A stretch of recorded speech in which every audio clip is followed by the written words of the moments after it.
Welcome once again, my friends, and thank you for stopping by to listen to an old storyteller. Today we have a Slavic tale, and the title of this story is The Sluggard. On the banks of a certain river, where there was always good fishing, lived an old man and his 3 sons. The 2 eldest were sharp-witted, active young men, already married, and the youngest was stupid and idle, and a bachelor. When the father was dying, he called his children to him and told them how he had left his property. The house was for his 2 married sons, with a sum of 300 florins each. After his death he was buried with great pomp, and after the funeral there was a splendid feast. All these honors were supposed to be for the benefit of the man's soul. When the elder brothers took possession of their inheritance, they said to the youngest, "Listen, brother, let us take charge of your share of the money, for we intend to go out into the world as merchants, and when we have made a great deal of money, we will buy you a hat, a sash, and a pair of red boots. You will be better at home, and mind you do as your sisters-in-law tell you." For a long time this silly fellow had been wanting a cap, a sash, and a pair of red boots, so he was easily persuaded to give up all his money. The brothers set out on their travels and crossed the sea in search of fortune. The fool of the family remained at home, and as he was an out-and-out sluggard, he would lie whole days at a time on the warm stove without doing a stroke of work, and only obeying his sisters-in-law with the greatest reluctance. He liked fried onions, potato soup, and cider better than anything else in the world. One day his sisters-in-law asked him to fetch them some water. It was winter and a hard frost. Moreover, the sluggard did not feel at all inclined to go out, so he said, "Go yourselves. I prefer to stay here by the fire." "Stupid boy, go at once. We will have some onions, potato soup, and cider ready for you when you come back. If you refuse to do what we ask you, we shall tell our husbands, and then there will be neither cap, sash, nor red boots for you." At these words the sluggard thought he'd better go. So he rolled off the stove, took a hatchet and a couple of pails, and went down to the river. On the surface of the water, where the ice had been broken, was a large pike. The sluggard seized him by the fins and pulled him out.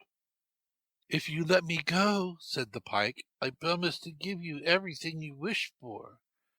"Well, then, I should like all my desires to be fulfilled the moment I utter them." "You shall have everything you want the moment you pronounce these words: 'At my behest and by the orders of the pike, may such and such things happen as I like.'" "Just wait one moment while I try the effect," said the sluggard, and began at once to say, "At my behest and by the orders of the pike, bring onions, cider, and soup, just as I like." That very moment his favorite dishes were before him. Having eaten a large quantity, he said, very good indeed. But will it always be the same?" "Always," replied the pike. The sluggard put the pike back into the water, and turning towards his buckets, said, "At my behest and by the orders of the pike, walk home yourselves, my pails. That I should like."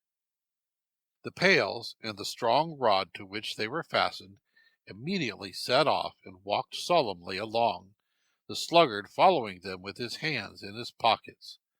When they reached the house, he put them in their places, and again stretched himself out to enjoy the warmth of the stove. Presently the sisters-in-law said, "Come and chop some wood for us." "Bother! Do it yourselves." "It is not fit work for women. Besides, if you don't do it, the stove will be cold, and then you will be the chief sufferer.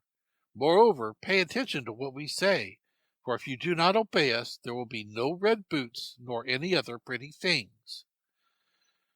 The sluggard then just sat up and said, "At my behest and by the orders of the pike, let what my sisters want be done. That's what I like." Instantly the hatchet came out from behind a stool and chopped up a large heap of wood, put a part of it on the stove, and retired to its corner. All this time the sluggard was eating and drinking at his ease. Another day some wood had to be brought from the forest. Our sluggard now thought he would like to show off before the villagers, so he pulled a sledge out of the shed, loaded it with onions and soup, after which he pronounced the magic words. The sledge started off, and passing through the village at a rattling pace, ran over several people, and frightened the women and children. When the forest was reached, our friend looked on while the blocks of wood and faggots cut, tied, and laid themselves on the sledge, after which they set off home again. But when they got to the middle of the village, the men, who had been hurt and frightened in the morning, seized hold of the sluggard and pulled him off the sledge, dragging him along by the hair to give him a sound thrashing. At first he thought it was only a joke, but when the blows hurt his shoulders, he said, "At my behest and by the orders of the pike, come, faggots, haste, and my assailants strike." In a moment all the blocks of wood and faggots jumped off the sledge and began to hit right and left, and they hit so well that the men were glad to get out of the way as best they could. The sluggard laughed at them till his sides ached. Then he remounted his sledge and was soon lying on the stove again. From that day he became famous, and his doings were talked about all through the country. At last even the king heard of him, and, his curiosity being aroused, he sent some of his soldiers to fetch him. "Now then, booby," said the soldier, "come down off that stove and follow me to the king's palace." "Why should I? There is as much cider, onions, and soup as I want at home."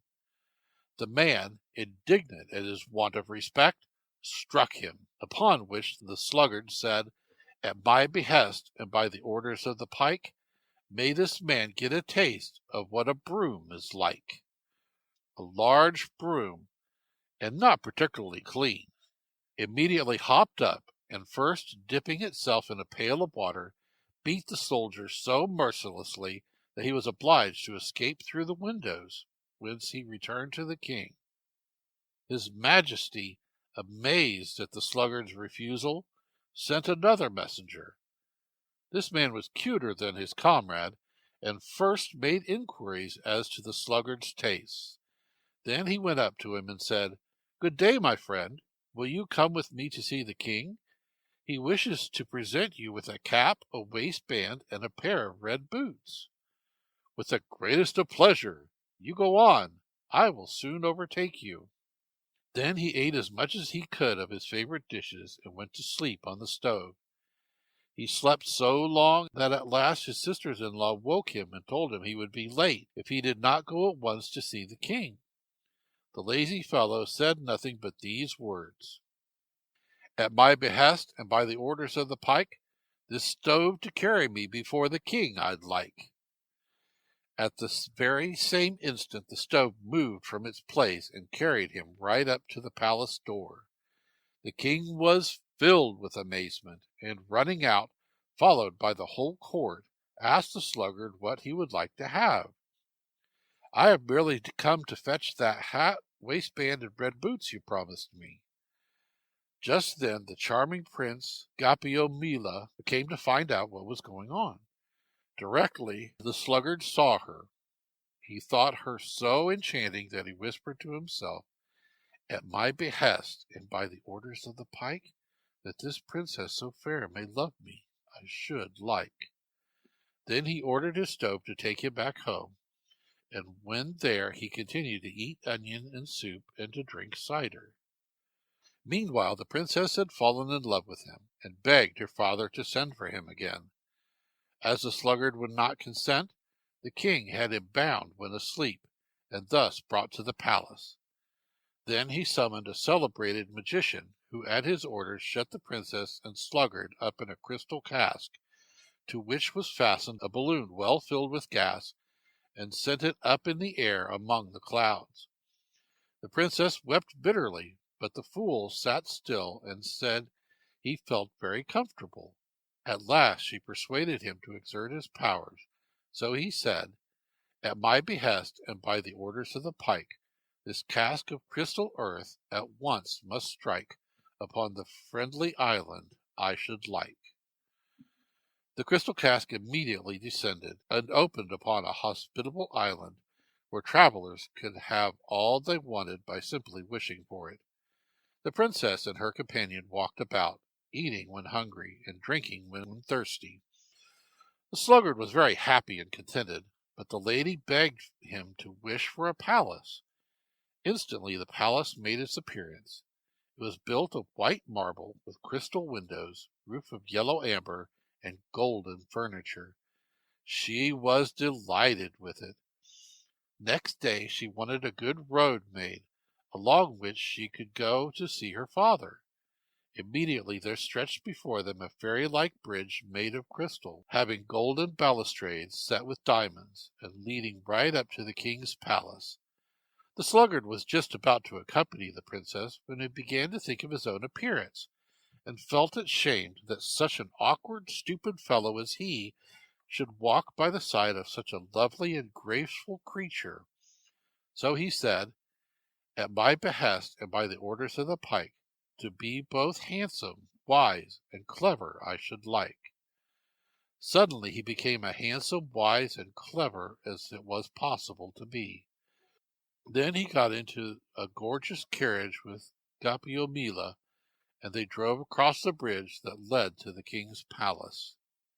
There they were received with every mark of joy and affection.